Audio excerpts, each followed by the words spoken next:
Hello friends, today I'm going to talk about Leetcode 1425 constraint subsequence sum.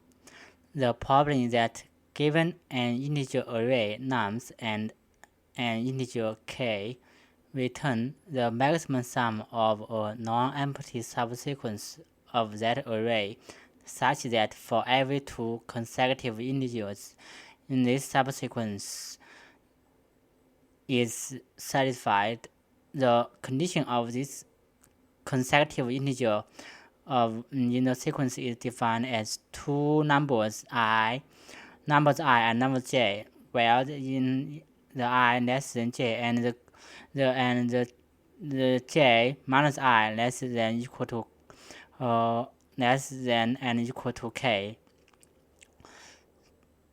So let's look at an example here. We have this nums and k equal to 2. That means for every number, every two consecutive integers, they have the interval that is less than and equal to than 2.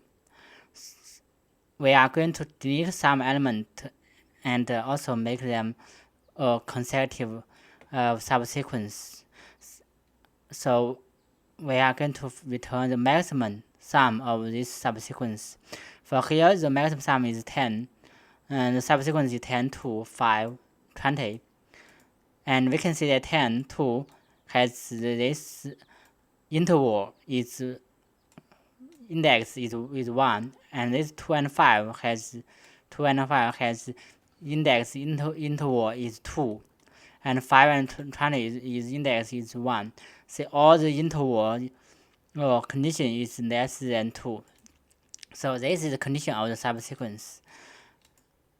And for the second example, you can see that at the k equal to 1, that is, we can get only have the interval that is 1.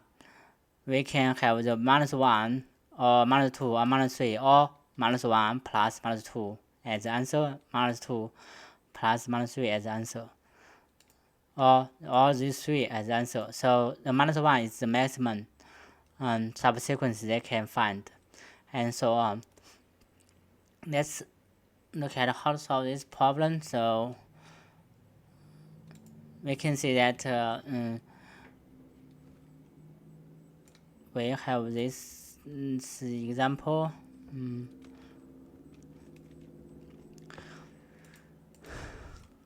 We are going to find the find the subsequence, and also have a condition that is for every two index and I less than j, and also j minus I less than equal to k.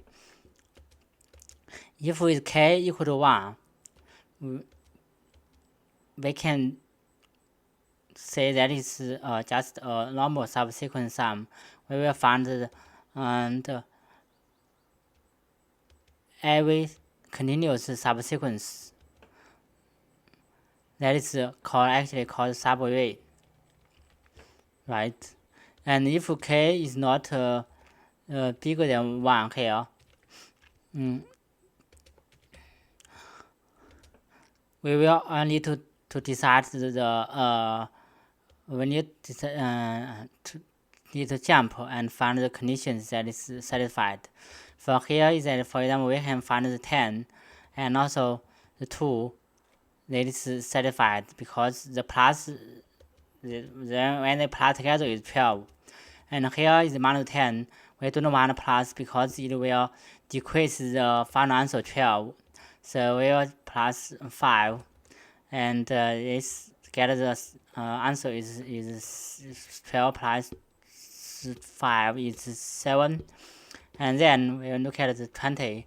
20 will can increase the answer 37. So this is a subsequence we can find. So in this logic, so we can use two loops, that is 2 pointers to solve this. For the first pointer is for each j from that 0 to the n minus 1. N is the length of this num. And for another loop is I should less than so between j minus 1 to j minus k, right? Because we will going to find the previous k index. Now here, if we have the and we have the j is over here, and the previous index here, this the k, the maximum index is the interval is k. So I could reach here. So here I should could be the j minus 1 and j minus 2 and until j minus k. This is the range of the I, and then we will get the answers for each updated answers. So the answer could be the maximum of answer. We will get the previous the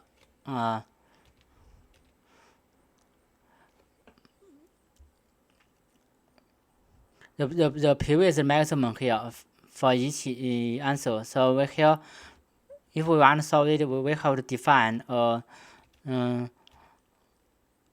sum array. That is the maximum sum of a subsequence up to index I. So here is that the previous we know the previous sum j, and plus this current numbers.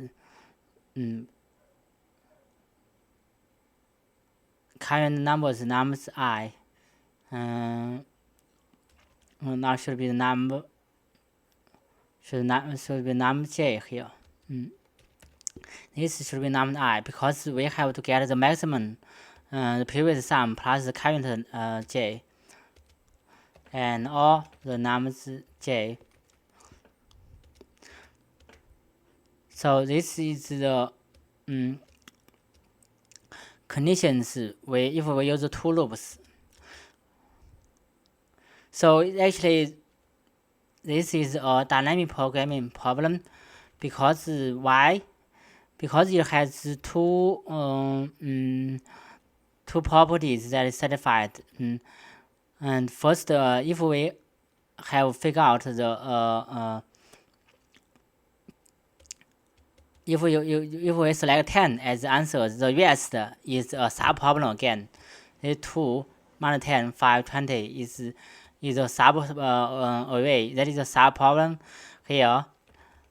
And also the overlaps, it also has the optimal substructure here. This 2 minus 10, minus 5, 20, it is if we have the optimal substructure for this sub-array, and we can solve this whole nums array plus 10. So it is a dynamic programming. So here this function is like dynamic programming. So if we define the dpr is the sum is same here. The maximum sum of subarray up to indexed I.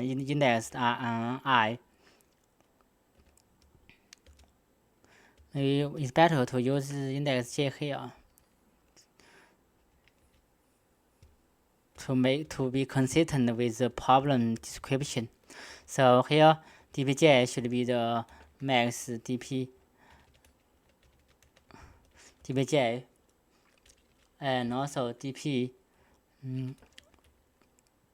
I minus j, dpj minus I plus nums j. number j. So one answer is we get the previous subways or the maximum subways plus the current one. And also, if we don't use the previous one, we just use the current one. Because if the current one is the maximum, so for here, that is here I could be 0 to k here. Should be it start from the 1 to k. So this is the dynamic program here, and so the time complexity for this is series O n square with 2 loops. It's similar as this naive solutions. This is actually is the obvious two loops to solve this with this dynamic programming idea. So then secondly, how to optimize this with less time complexity, and we can find that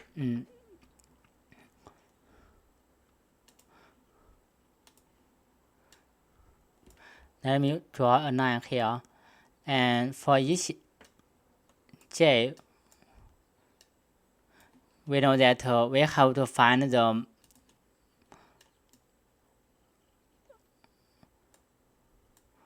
for this is I, and this is I plus 1, I plus 2, and over here. And for each index between I and j, we have to find the maximum.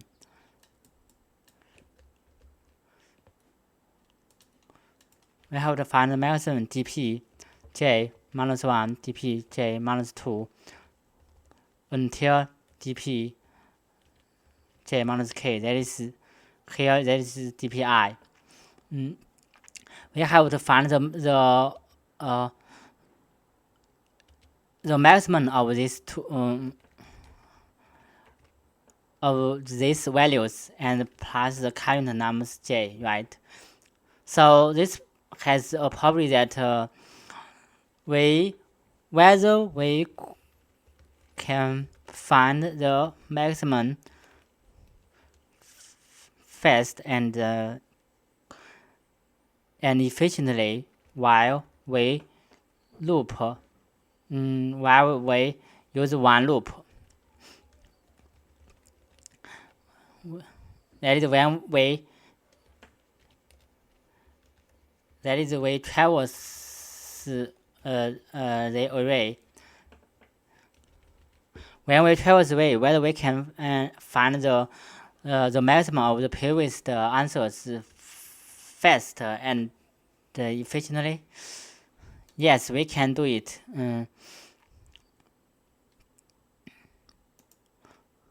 How can we do it? Let me use an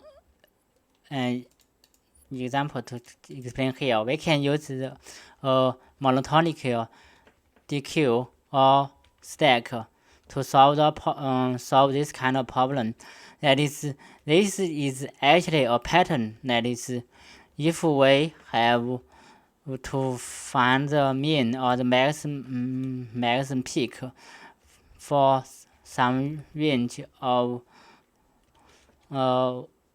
array, then we use monotonic DQ and stack. Let me use this example to explain how do we use monotonic DQ here.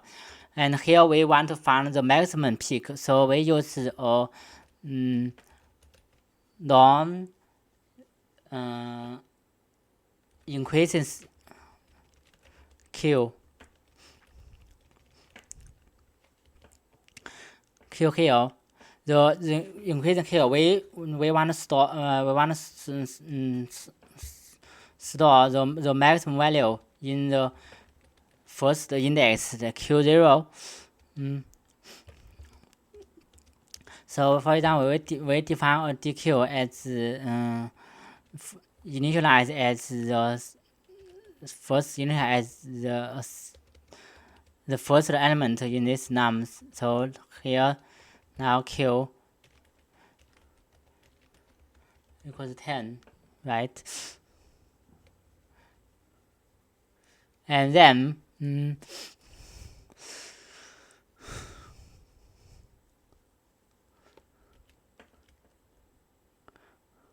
then we also have to define dp I the same as the previous one. That is the maximum sum up to index I. So the first one is also initialized as 10, and answer we have the answer now initialized as the first number as 10. Then let's traverse this numbers away. Now we have traversed from the index 1 because index I is already initial and index 0 is already initialized. So from index 1 we know that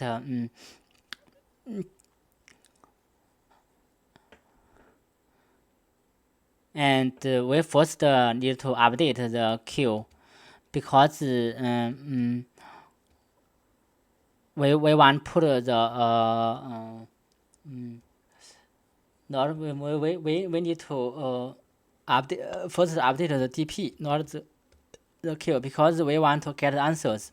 Now we have the R equal to 1 and the value is 2 here. So now the DP and index 1 is the range of the k equal to 2. So we have to put we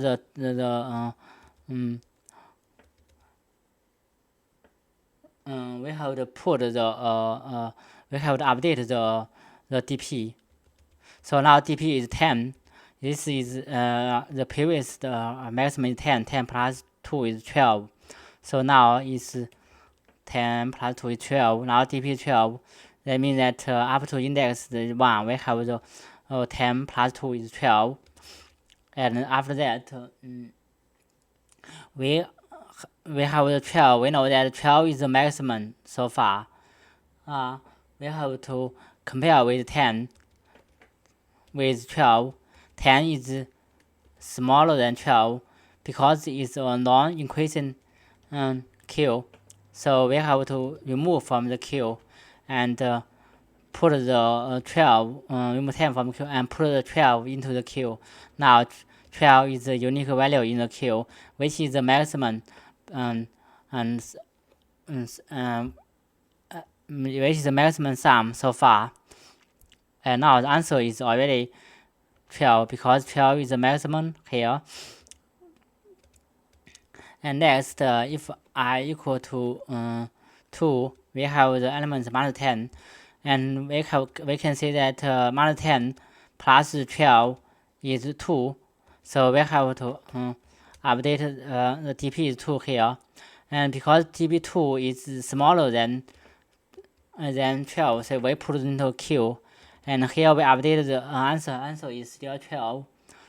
And then next I equal to 3.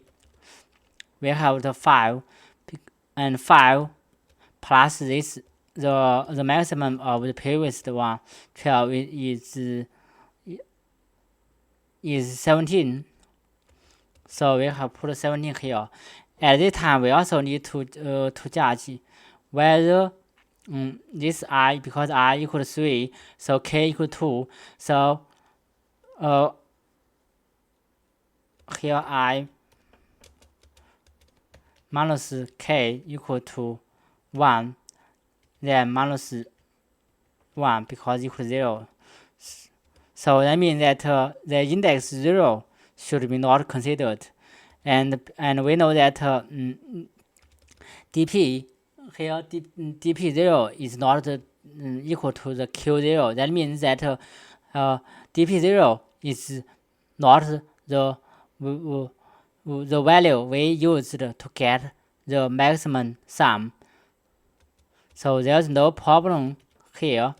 So we just use 12 plus the 5 equals equal 7 here, and then we can say that 12 is bigger than 2. We need to pop from the queue, and also 12 is less than 7. We need to pop 12 again. So now Q has the values 7, and next we continue to traverse this array. We have the 20 here, and 20 we know that here is I minus k equals 1 equals not 1, and this 1 index 12 is not equal to 7, so we do not need to pop from the queue. And now 12 plus 7 is 13 and 37, and 37 is and how here here it should previously should be updated 12 17, and now the DQ 7 is less than 12, so the DQ is 37, and now the answer is already updated to 37. So we get the answer, that is the maximum is 37 here.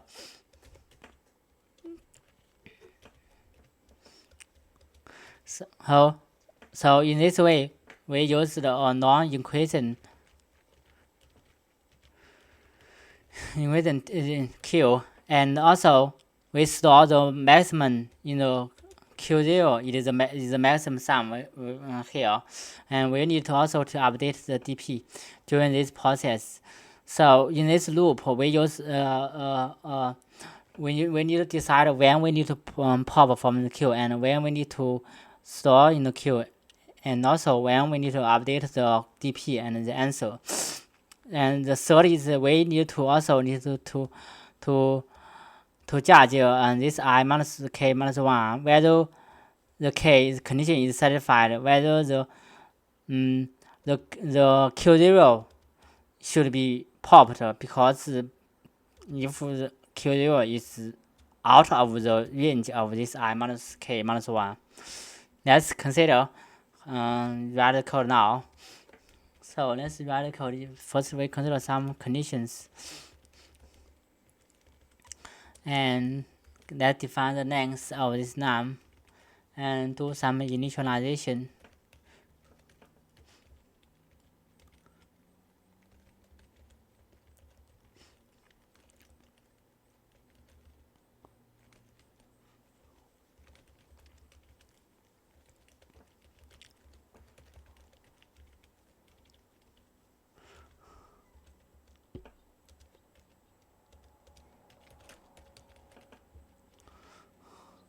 Then we traverse this array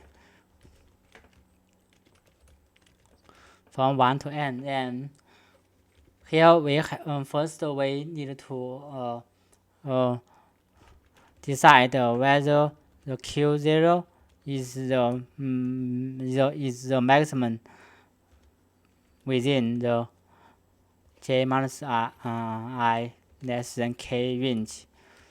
And so if the I bigger than k, and also Q0 equal to dpi minus k minus 1, we pop from the queue.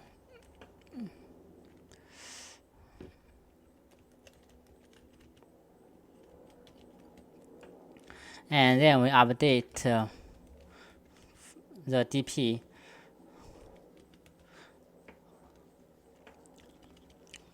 We just need to get the maximum first. The maximum is Q0 plus the current nums I. Then compare with nums I. Next, we decide whether we need to pop from the queue. This is a non-increasing queue.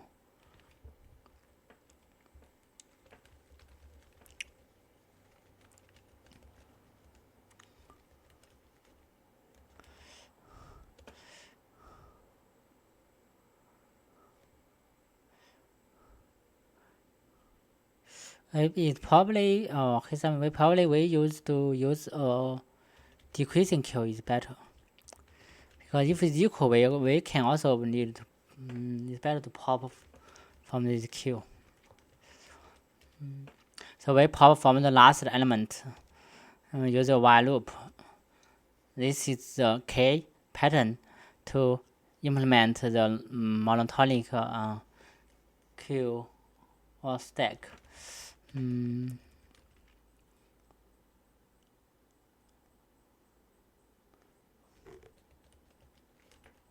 Then we append into queue and update the final answers.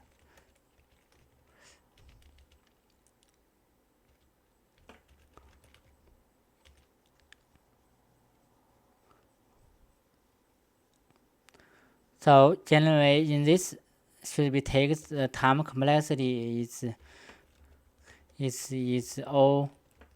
O(n). That's the average time complexity. I think the worst complexity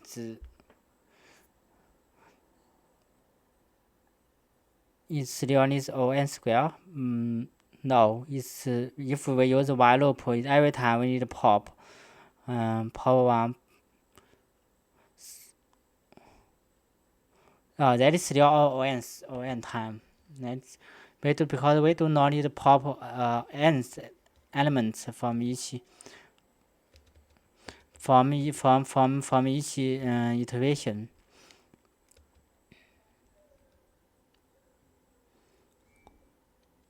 Oh.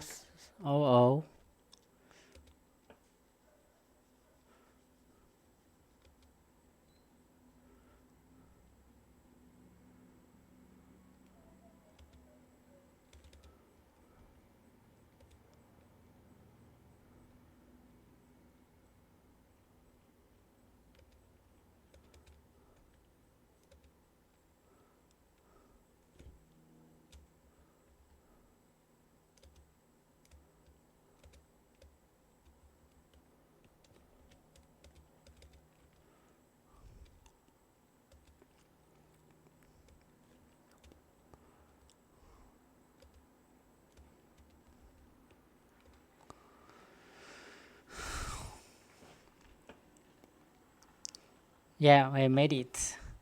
Thank you very much for watching. See you next time.